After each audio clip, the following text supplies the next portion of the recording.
Hello everyone, स्वागत है आपका हमारे चैनल आंसर वर्ल्ड पर। आज की हमारी जो वीडियो होने वाली है, आज हम पढ़ेंगे मध्यकालीन भारत इतिहास के बारे में। ठीक है, और उसमें भी हम सारे जितने भी हमारे वन लाइनर फैक्ट होते हैं वो सब कवर करेंगे यहाँ पर। जैसे कि देखो, हमारे वनडे एग्जाम जो भी होते हैं उनके लिए ये इम्पोर्टेंट होगा, रिवीजन पर्पज़ के लिए ये इम्पोर्टेंट होगा। जैसे कि अभी यूपीएससी का एग्ज़ाम होने वाला है, पीसीएस के एग्ज़ाम्स आने वाले हैं, स्टेट पीसीएस के एग्ज़ाम होते रहते हैं, कोई भी वनडे एग्ज़ाम एसएससी के एग्ज़ाम्स चलते रहते हैं, तो ये सभी के लिए इम्पोर्टेंट है ना। क्योंकि मैंने यहाँ पर काफ़ी इम्पोर्टेंट और फैक्चुअल इन्फॉर्मेशन ली है जो कि हम इग्नोर कर देते हैं। अक्सर बच्चे जो है कॉम्पिटेटिव एग्ज़ाम की जब तैयारी करते हैं, क्या करते हैं, मॉडर्न हिस्ट्री पर फोकस कर लेते हैं, एंशिएंट प्लस मेडिवल को वो छोड़ ही देते हैं। तो हमको क्या करना है, छोड़ने से बेहतर है कि आप कोई 1 घंटा या 20-30 मिनट का लेक्चर देखें जिसमें सभी फैक्ट इन्फॉर्मेशन कवर कराइए, तो आपको वहाँ से वो दिक्कत सॉल्व हो जाएगी। ऐसा भी नहीं होगा कि आपने कुछ पढ़ा ही नहीं, बाई चांस ऐसे कुछ क्वेश्चंस आ जाते हैं तो आप यहाँ से उनको टैकल कर पाए। ठीक है, बाकी चैनल हमारा प्लीज़ सब्सक्राइब कीजिएगा और वीडियोस को शेयर भी किया करें अपने दोस्तों में। देखो, जैसे अभी एग्ज़ाम आने वाले हैं ना, तो यार अपने दोस्तों के काम ही आ जाओ कुछ, क्योंकि हमारा ये जो हमारे जितने भी कंटेंट रहता है ना, काफ़ी अच्छा होता है। ये मैंने खुद से ही, क्योंकि हम इसको जो बनाते हैं यहाँ पर कि ऐसे एकदम फैक्चुअल बनाएं, ज़्यादा टफ ना बना के सारी चीज़ें कवर करके उसके अकॉर्डिंग बनाए कि आपको समझ भी आए अच्छे से। ठीक है, चलिए खैर पढ़ते हैं। तो मध्यकालीन भारत इतिहास हमने एंशिएंट वाला कवर कर लिया था, आपको देख लेने हैं वो दोनों लेक्चर वहाँ पर जा करके। ठीक है, अच्छा जी, तो 800 से 1200 ईस्वी तक उत्तर भारत की बात चल रही है यहाँ पर। ठीक है, त्रिपक्षीय संघर्ष होता है, ट्राइपार्टाइट स्ट्रगल भी बोलते हैं जिसको। किन किन के बीच हुआ था? गुर्जर प्रतिहार के बीच हुआ था, मतलब प्रतिहार के बीच हुआ था, राष्ट्रकूटों के बीच हुआ था और पाल वंश के बीच में हुआ था। 3 डायनेस्टीज थी, इसलिए उसको त्रिपक्षीय यानी कि 3 लोगों के बीच में बोलते हैं, ट्राइपार्टाइट स्ट्रगल बोलते हैं। ठीक है, गुर्जर प्रतिहार, राष्ट्रकूट और पाल वंश, ये लोग थे इसमें। और कारण क्या था ये संघर्ष होने का? कन्नौज पर आधिपत्य जमाने के लिए, क्योंकि उस टाइम वहां पर जो है, एक तो वहां पर नदी वगैरह थी, काफी जो है अच्छा रीजन था फसल के, अगर हम फसल देखें उसके अकॉर्डिंग भी काफी प्रोस्पेरस रीजन था वो, इसलिए ये चाहते थे कि हम जो है इस वाले रीजन पर कब्जा कर लें। तो तीनों में इस वजह से लड़ाई होती रहती थी। संघर्ष काल लगभग 100 वर्षों तक देखो ये लड़ाई चलती रही थी। अंतिम विजय किनकी हुई थी? प्रतिहारों की, गुर्जर प्रतिहारों की अंतिम विजय होती है। अच्छा, गुर्जर प्रतिहार का जो संस्थापक है कौन थे, ये आपको याद रखना है, क्योंकि अक्सर अब एग्जामों में इस तरह आने लगे कि जो डायनेस्टी है उनके संस्थापक कौन होते हैं वो बताना है। ठीक है, कब, मतलब उनकी ऐसे डेट भी पूछते हैं कि वो कौन सी डेट है, उनकी क्रोनोलॉजी लगाने के लिए आ जाती है, तो आपको वो याद रखना है। राजधानी पूछते हैं, ये इंपॉर्टेंट होती है। जो जो इंपॉर्टेंट चीज़ें हैं मैंने वो ही यहाँ पर कवर करानी है आप लोगों को, इसके लिए आपको परेशान नहीं होना है। ठीक है, चलिए जी। गुर्जर प्रतिहार वंश का संस्थापक है नागभट्ट प्रथम, 730 ईस्वी पूर्व में ये बनता है। राजधानी भीनमाल, और त्रिकोणीय संघर्ष प्रारंभ वत्सराज के समय में हुआ था। वत्सराज वहाँ उस टाइम पर राजा थे गुर्जर प्रतिहारों के, जब हमारा जो है ट्राइपार्टाइट स्ट्रगल स्टार्ट होता है। ठीक है, महमूद गजनवी के आक्रमण के समय गुर्जर प्रतिहार का शासक कौन था? राज्यपाल था। ये क्वेश्चन कई बार आया है पीसीएस में, तो आपको ये याद रखना है। ठीक है, राष्ट्रकूट वंश के बारे में देखते हैं। संस्थापक कौन था? दंती दुर्ग था, 752 ईस्वी पूर्व में। राजधानी मान्यखेत इंपॉर्टेंट है, आती है राष्ट्रकूट वंशों की राजधानी मान्यखेत थी। एलोरा के कैलाश मंदिर का निर्माण जो है कृष्ण प्रथम ने कराया था, इंपॉर्टेंट है। अंतिम शासक कौन थे? कर्क द्वितीय थे। फिर अपना देखते हैं पालवंश। पालवंश के बारे में देखते हैं। जो संस्थापक है पालवंश के, गोपाल थे, 750 ईस्वी पूर्व में। विक्रमशिला विश्वविद्यालय की स्थापना धर्मपाल ने की थी, इंपॉर्टेंट है, कई बार एग्जाम में आया है। अंतिम शासक गोविंद पाल थे। ठीक है, अब देखेंगे जी ये वाला यहाँ पर ऊपर, भारत पर मुस्लिम आक्रमणकारी, मतलब जब भारत पर मुस्लिम आक्रमण होता है। ठीक है, मोहम्मद बिन कासिम 712 ईस्वी में आते हैं, भारत पर आक्रमण करते हैं, और ये जो है पहले भारत ऐसे मुस्लिम शासक थे जिन्होंने भारत पर आक्रमण किया था। महमूद गजनवी आते हैं, फिर मोहम्मद गोरी आते हैं, याद रखना है आपको लाइन से, पहले मोहम्मद बिन कासिम आएंगे, फिर गजनवी आएंगे, फिर गोरी आएंगे। ठीक है, ये आपको याद रखना है। महमूद गजनवी के बारे में कुछ फैक्ट है जो आपको याद रखने होते हैं। तो 1998 से 1030 तक इनका शासनकाल रहता है। ठीक, गजनी के शासक सुबुक्तगीन का पुत्र था। ठीक है, जो महमूद गजनवी था वो गजनी का शासक था, सुबुक्तगीन उसका बेटा था। ये भारत पर आक्रमण किया कितनी बार? 17 बार। 1000 से 1027 के मध्य के बीच में ये बात होती है। आक्रमण के इनके जो है सिलसिले चलते हैं। सोमनाथ मंदिर पर आक्रमण किया 1026 में लगभग।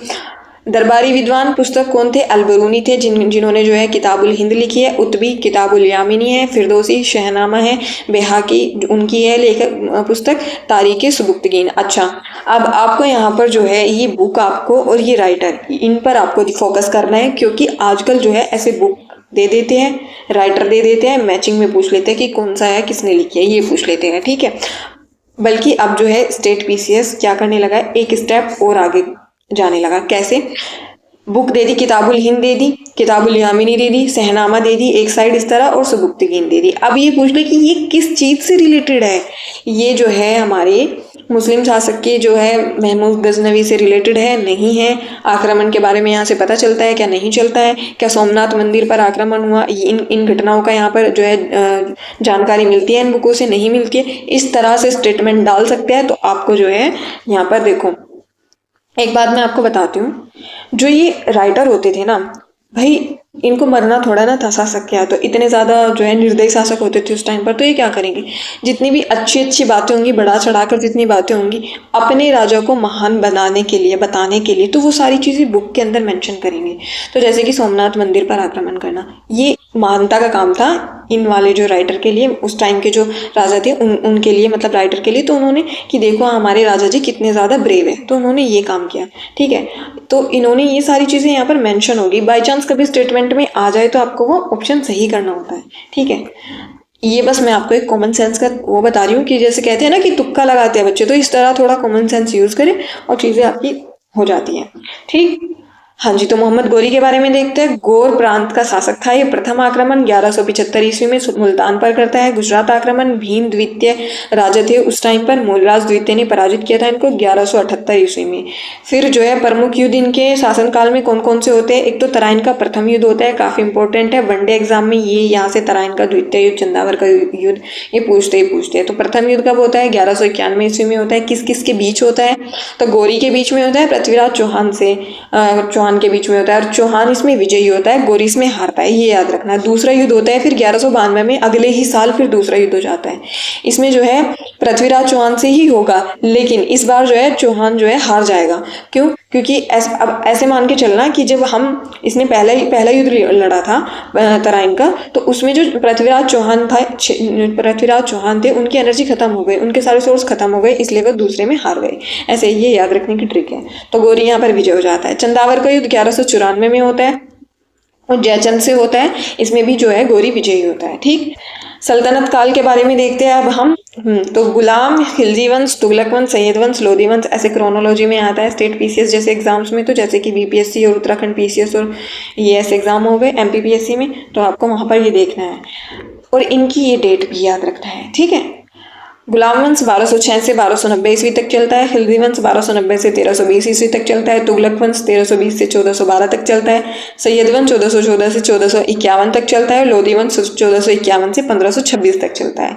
ये डेट आपको याद रखनी है, और इनको याद रखने की ट्रिक आप कैसे कर सकते हैं, जैसे कि गुलाब खा तसले में, ऐसे भी देख सकते हैं। ठीक है, मतलब ऐसे ही, मतलब याद करने के लिए यार, वैसे तो आपको याद रखना ही होता है, क्योंकि आपको भी पता है इतनी ज़्यादा ट्रिक्स हम लोगों के याद नहीं रह पाती है। ठीक है, ह्यूमन माइंड इतना भी ज़्यादा वो नहीं होता है, डेवलप नहीं होता है कि वो हर चीज़ कैच कर ले। आपको बार बार चीज़ें देखनी होती है, जब आप रिवाइज करते हो आपकी चीज़ें तैयार हो जाती हैं। ठीक है, गुलाम वंश किस सुल्तान, तो ये आपको देखनी है और ये इंपॉर्टेंट है क्योंकि ऐसे क्रोनोलॉजी में लगाने के लिए आते हैं। ठीक है, तो कुतुबुद्दीन ऐबक 1206 से 1210 ईस्वी में आता है। आराम शाह आता है उसके बाद। ये कुतुबुद्दीन ऐबक का ही बेटा होता है आराम शाह 1210 से 1211 में, लेकिन इल्तुतमिश इसको मार देता है, हरा देता है, मार ही देता है। तो इल्तुतमिश जो है गद्दी पर बैठ जाता है 1211 से 1236 में। फिर रुकनुद्दीन फिरोज शाह आता है 1236 में। फिर रजिया, ये इल्तुतमिश का बेटा होता है रुकनुद्दीन फिरोज शाह, लेकिन रुकनुद्दीन फिरोज शाह को हटा दिया जाता है गद्दी से। फिर रजिया बैठती है गद्दी पर 1236 से 1240 में। फिर मुइजुद्दीन बहराम शाह 1240 से 1242 में आता है। अलाउद्दीन मशहूद शाह 1242 से 1240 में। नसीरुद्दीन महमूद 1246 से 1266 ईस्वी में। फिर गयासुद्दीन बलबन आता है 1266 से 1286 में। कैकवाद और क्यूमर्स आता है 1287 से 1290 में। अच्छा, ये मैंने आपको क्यों बताया कि आपके माइंड में रहे। ठीक है, क्रोनोलॉजी आपके माइंड में रहे, जो इंपॉर्टेंट है वो हम आगे आगे देखेंगे, ठीक है। जैसे कि अभी कुतुबुद्दीन ऐबक से रिलेटेड जो जो फैक्ट थे वो क्या थे, देखो ये इनको लाख बख्श या फिर कुरान खान के नाम से जानते हैं, ठीक है। 1206 में गुलाम वंश की स्थापना की थी इन्होंने, कुतुबुद्दीन ऐबक ने। निर्माण इन्होंने क्या क्या कराया था, कुव्वतुल इस्लाम मस्जिद बनाई थी, कहाँ पर है, दिल्ली में है। 2.5 दिन का झोपड़ा बनवाया था, कहाँ पर है, अजमेर में है। कुतुबुद्दीन जो कि दिल्ली में है, कुतुब मीनार जो है कुतुबुद्दीन ऐबक ने ही बनवाई थी, ठीक है, दिल्ली में बनवाई थी। और 1210 में जो है ऐबक की मृत्यु हो जाती है। फिर आते हैं इल्तुतमिश। देखो इनके बाद जो है वो आराम शाह आए थे ना, लेकिन उनको नहीं लिया हमने, कंसिडर नहीं किया इनका, क्योंकि ये इतने ज़्यादा इंपॉर्टेंट नहीं है। जो इंपॉर्टेंट होते हैं उनको हमको पढ़ना होता है, ठीक। तो इल्तुतमिश जो है इनके बारे में क्या है कि कुतुब मीनार का निर्माण इन्होंने पूरा कराया था। ऐसे क्वेश्चन आ जाए कि कुतुब मीनार में किस किस का योगदान है, तो इल्तुतमिश का भी है, ये आपको याद रखना है। 40 गुलाम सरदारों के संगठन तुर्कानी चहलगानी का गठन किया था इन्होंने। टंका चांदी का तथा जीतल तांबे का नाम सिक्का चलवाया था। अच्छा, जो चांदी का था उसको टंका बोलते थे और जो तांबे का था उसको जीतल बोलते थे, ये भी आपको याद रखना है। इक्ता व्यवस्था किसने स्टार्ट की थी, इल्तुतमिश ने की थी। कई बार पीवाईक्यू में आया है कि इक्ता सिस्टम किसने स्टार्ट किया था, तो वो इल्तुतमिश ने स्टार्ट किया था, ये आपको याद रखना है। 1211 में जो राजधानी है लाहौर से दिल्ली स्थानांतरित हो जाती है इनकी, ठीक है। हाँ जी, तो रजिया क्या करती है, दिल्ली की सुल्तान बनने वाली जो सुल्तान बनती है, ये पहली एकमात्र ऐसी महिला होती है जो दिल्ली की सुल्तान बनती है। अल्तुनिया से शादी कर लेती है। अल्तुनिया ने रजिया के विरुद्ध विद्रोह किया था और फिर इन्होंने विद्रोह को खत्म करने के लिए अल्तुनिया से शादी कर ली थी। इल्तुतमिश की पुत्री भी होती है और उत्तराधिकारी बनती है फिर, है ना। तो बलबन के बारे में देखते हैं। वास्तविक नाम क्या होता है बलबन का, बहाउद्दीन होता है। और बहाउद्दीन पीवाईक्यू में आ चुका है कि बलबन का नाम क्या था, तो बहाउद्दीन था। जिले इलाई की उपाधि धारण की थी तथा स्वयं को नियामत खुदाई कहा था इन्होंने। ईरानी परंपरा सिजदा और पेबोस को स्टार्ट किया था इन्होंने। नरोज त्योहार मनाना शुरू किया था। लोह एवं रक्त की नीति अपनाई थी। देखो लोह और रक्त की नीति है, ये आपको याद रखनी है। नरोज त्योहार जो है बलबन ने स्टार्ट किया था। पेबोस और सिजदा की भी, ठीक है। मतलब जो है उसके राजा के पैर पड़ना, उसके पैर चूमना, ये जो है बलबन ने स्टार्ट किया था। तुर्कानी चहलगानी को समाप्त कर दिया था, जो कि इल्तुतमिश ने स्टार्ट की थी, तो वो आपको याद रखनी है। खिलजी वंश के प्रमुख शासक देख लेते हैं। तो खिलजी जो है 1290 से 1296 में चलता है। जलालुद्दीन फिरोज शाह आते हैं। मलिक छज्जू ने इसके समय विद्रोह किया था। और क्यूमर्स की जो हत्या थी, इन्होंने क्यूमर्स की हत्या की थी, जो गुलाम वंश के संस्थापक थे, मतलब गुलाम वंश के जो शासक थे, उनका ये लास्ट शासक था क्यूमर्स, जिसको कैकुवाद भी बोलते हैं। इसकी हत्या करके खिलजी वंश की स्थापना हुई थी। और मलिक छज्जू ने भी इस टाइम पर विद्रोह किया था। 1296 में इसके भतीजे अलाउद्दीन ने हत्या कर दी थी, जलालुद्दीन फिरोज शाह की, ठीक है। अब अलाउद्दीन खिलजी आता है, जो कि काफ़ी इम्पोर्टेंट है। 1296 से 1316 तक रहता है ये। और सिकंदर द्वितीय, सिकंदर सानी की उपाधि धारण की थी अलाउद्दीन खिलजी ने। कई बार उपाधियां भी पूछते हैं एग्जाम्स में, तो आपको वो भी याद रखनी है। अक्सर जैसे कि जो वनडे एग्जाम्स होते हैं ना, ये पुलिस एग्ज़ाम होते हैं जितने भी, और एसएससी एग्ज़ाम होते हैं, वहाँ पर ये क्वेश्चन आते हैं इस तरह के कि ये उपाधि किसकी है। प्रथम आक्रमण गुजरात के विरुद्ध किया गया था। मलिक काफूर नामक दास गुजरात से ही प्राप्त हुआ था। ऐसा पूछा गया है कि कौन से आक्रमण में मलिक काफूर जो है मिला था इनको, तो गुजरात आक्रमण में मिला था, क्योंकि मलिक काफूर काफ़ी इंपॉर्टेंट रोल प्ले करता है जब हम अलाउद्दीन खिलजी के टाइम पर आते हैं, ठीक है। अच्छा, ये एक बार अभियान देख लेते हैं, क्योंकि ऐसे पूछा जाता है कि जो साउथ वाले दक्षिण वाले अभियान थे, तो वो कब कब हुए थे, कहाँ कहाँ हुए थे, कौन कौन शासक थे उस टाइम, किन किन के बीच में हुए थे, ठीक। तो गुजरात अभियान हुआ था कर्णदेव के और इसके अलाउद्दीन खिलजी के बीच में। रणथंबोर जो है हमीरदेव के बीच में। मेवाड़ जो है रतन सिंह, मालवा महालक, जालोर कल्याण देव, देवगिरी रामचंद्र देव, शंकर देव, वारंगल प्रतापरुद्र द्वितीय, द्वार समुद्र वीर बल्लाल तृतीय, मदुरई वीर पांड्या, ठीक है। ये आपको याद रखने हैं। और प्रारंभ किया गया कार्य, देखो ये इन्होंने क्या क्या स्टार्ट किया था। भूमि की पैमाइश कराकर लगान वसूल करना, इस हेतु दीवाने मुस्तखराज नामक विभाग की स्थापना की थी। बाजार नियंत्रण या मूल्य नियंत्रण की नीति लागू की थी। घोड़ों को दागने तथा सैनिकों का हुलिया लिखने को की प्रथा इन्होंने आरंभ की थी। ये कई बार पीवाईक्यू में आया है। बाजार नियंत्रण वाला भी आया है। दीवाने मुस्तखराज भी पूछा गया है कि ये किससे रिलेटेड था, भूमि की पैमाइश से रिलेटेड था, ये आपको याद रखना है। अंतिम शासक कौन था, नसीरुद्दीन खुसरो था। किसका, खिलजी वंश का, ये आपको याद रखना है। तुगलक वंश के प्रमुख शासक देख लेते हैं। तुगलक वंश का संस्थापक कौन था, गयासुद्दीन तुगलक था। 1320 से 25 तक रहता है, जो कि इसने उदारता की नीति अपनाई थी। नहरों का निर्माण करने वाला प्रथम सुल्तान था। काफ़ी बार आया है कि नहरों का निर्माण जो है किसने स्टार्ट कराया था, तो गयासुद्दीन तुगलक ने कराया था। तुगलकाबाद नामक नगर का निर्माण भी कराया था इन्होंने। एक सेकेंड।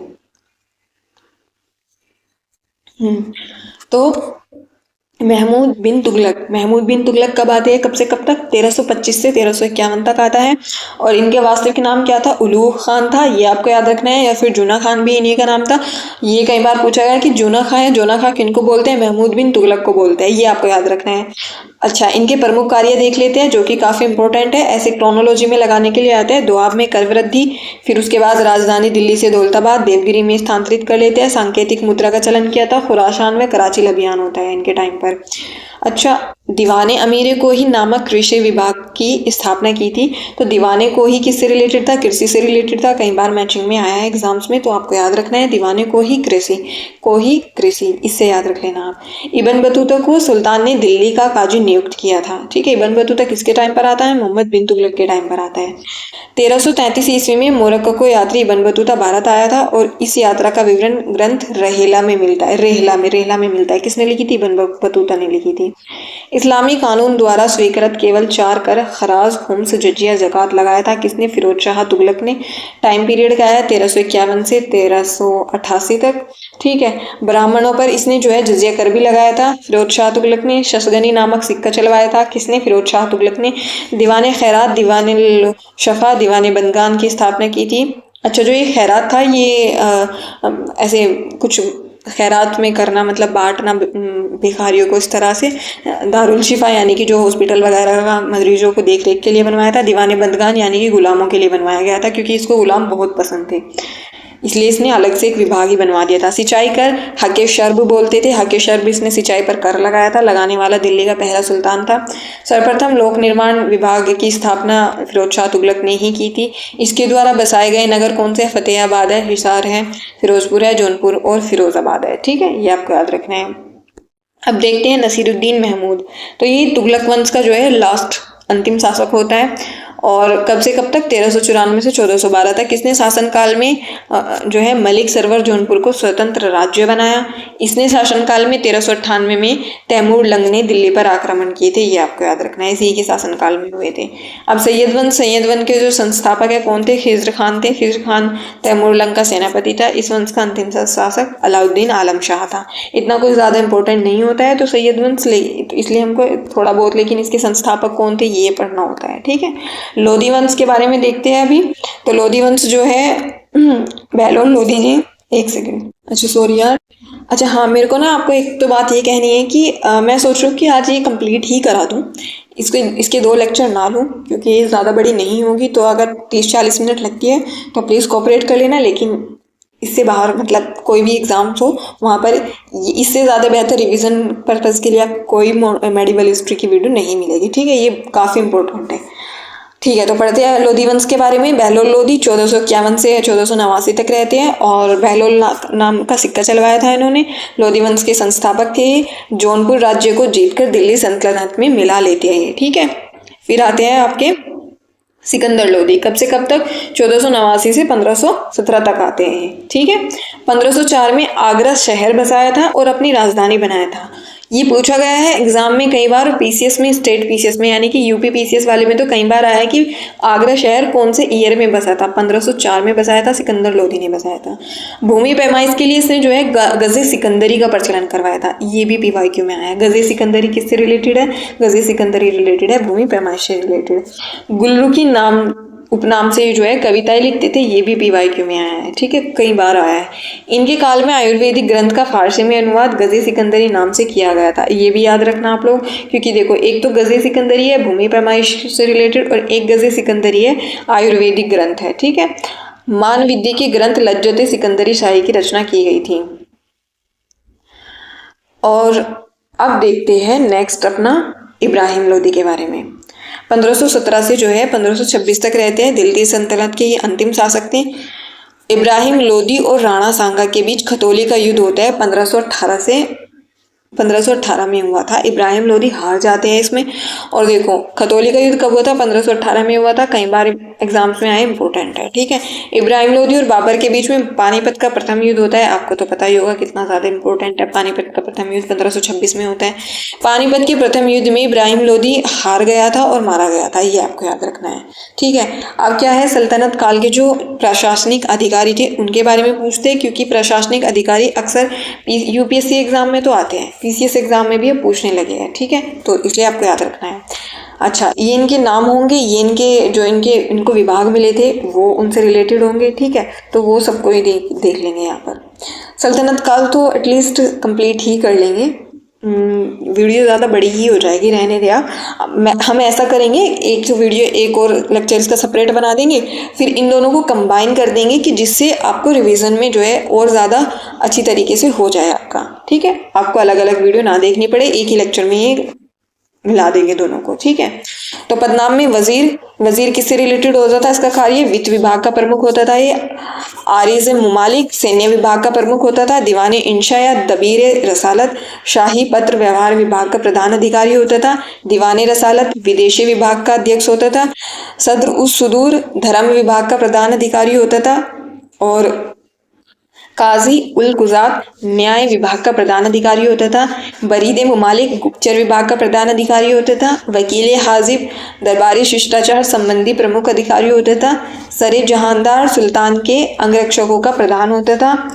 उसके बाद है मुस्तौफी ए मुमालिक महालेखा परीक्षक होता था, यानी कि जो आज के टाइम में हमारे क्या गए comptroller auditor general comptroller. Mushrif ए मुमालिक महालेखाकार होता था, ठीक है। फिर है ये प्रमुख प्रशासनिक विभाग एवं उनके संस्थापक, ठीक है, ये देखने हैं आप लोगों को। जैसे कि नायाबे मुमालिकात यानी कि प्रशासन संचालन किसने कौन थे इसके संस्थापक, बहराम शाह। दीवाने अर्ज सैन्य विभाग होता था, बलबन से रिलेटेड है। दीवाने रियासत जो कि बाजार नियंत्रण का है, अलाउद्दीन खिलजी ने बनवाया था। दीवाने मुस्तखरात जो कि बकाया राजस्व वसूली है, अलाउद्दीन खिलजी ने बनवाया था। दीवाने अमीर कोही कृषि से रिलेटेड था, महमूद बिन तुगलक ने बनाया था। दीवाने बनगान दासों से रिलेटेड था, फिरोज तुगलक ने बनवाया था, फिरोज शाह तुगलक ने। दीवाने खैरात दान विभाग था, फिरोज शाह तुगलक ने बनवाया था। चिकित्सा विभाग दारुल शफा फिरोज शाह तुगलक ने बनवाया था, ठीक। सल्तनत कालीन स्थापत्य ये भी देखने हैं हमको, क्योंकि ये इंपॉर्टेंट हो जाते हैं, ठीक है। तो इसके जो है निर्माणकर्ता, स्थापत्य और स्थान। कुतुबुद्दीन ऐबक ने क्या क्या बनवाए थे, कुव्वतुल इस्लाम मस्जिद बनाई थी जो कि दिल्ली में है। अढ़ाई दिन का झोपड़ा जो कि अजमेर में है। कुतुब मीनार बनाई थी जो कि दिल्ली में है। इल्तुतमिश ने सुल्तानगढ़ी का मकबरा बनवाया है दिल्ली में। मदरसा मुइज्जी जो कि दिल्ली में है। बलबन ने बलबन का मकबरा दिल्ली में बनवाया। लाल महल जो है दिल्ली में है। अलाउद्दीन खिलजी ने अलाई दरवाज़ा दिल्ली में, हजार सितून दिल्ली में बनवाया, अलाउद्दीन खिलजी ने ही बनवाया था, ठीक है। जमात खाना मस्जिद जो कि दिल्ली में है, अलाउद्दीन खिलजी ने बनवाई थी। महमूद बिन तुगलक ने जो है आदिलाबाद का किला बनवाया था दिल्ली में। शेख निजामुद्दीन औलिया का मकबरा महमूद बिन तुगलक बनवाते हैं दिल्ली में। इब्राहिम लोदी आते हैं तो वे जो है सिकंदर लोदी का मकबरा बनवाते हैं दिल्ली में, ठीक है। सल्तनत कालीन साहित्य जो कि काफ़ी इम्पोर्टेंट है, मोस्ट इम्पोर्टेंट है, बिल्कुल भी आप एक मतलब आप कान खड़े कर लेना है, तो यहाँ पर कोई भी छूट नहीं है। किताबुल हिंद या तहकीक हिंद अलबरूनी ने लिखी है। तारीख़ यामीनी उतबी ने लिखी है। ताजुल मासिर हसन निजामी ने लिखी है। तबाकत नासिरी मिनहाजुस सिराज ने लिखी है। सियासतनामा निज़ामुल मुल्क तुसी ने लिखी है। फतहुस सलातीन मलिक इसामी ने लिखी है। तारीख़ फ़िरोज़ शाही ज़ियाउद्दीन बरनी। फ़तवा जहानदारी ज़ियाउद्दीन बरनी। फतुहात फ़िरोज़ शाही फ़िरोज़ शाह तुगलक। फिर है ख़ज़ाइन उल फुतूह नूर सिपेहर आशिका तुगलकनामा। ये सारी बुक जो है अमीर खुसरो ने लिखी है, इम्पोर्टेंट है। ख़ज़ाइनुल फुतूह काफ़ी इम्पोर्टेंट है। तुगलकनामा एग्ज़ाम में है, ख़ज़ाइनुल फुतूह आई है एग्ज़ाम में। नूह सिपेहर और आशिका ये अभी तक नहीं देखी गई, तो मतलब मैंने तो नहीं देखी, तो आप लोग देख लेना, लेकिन आपको याद रखनी है अमीर खुसरो की है ये। रहला इब्न बतूता की है, कई बार आई है।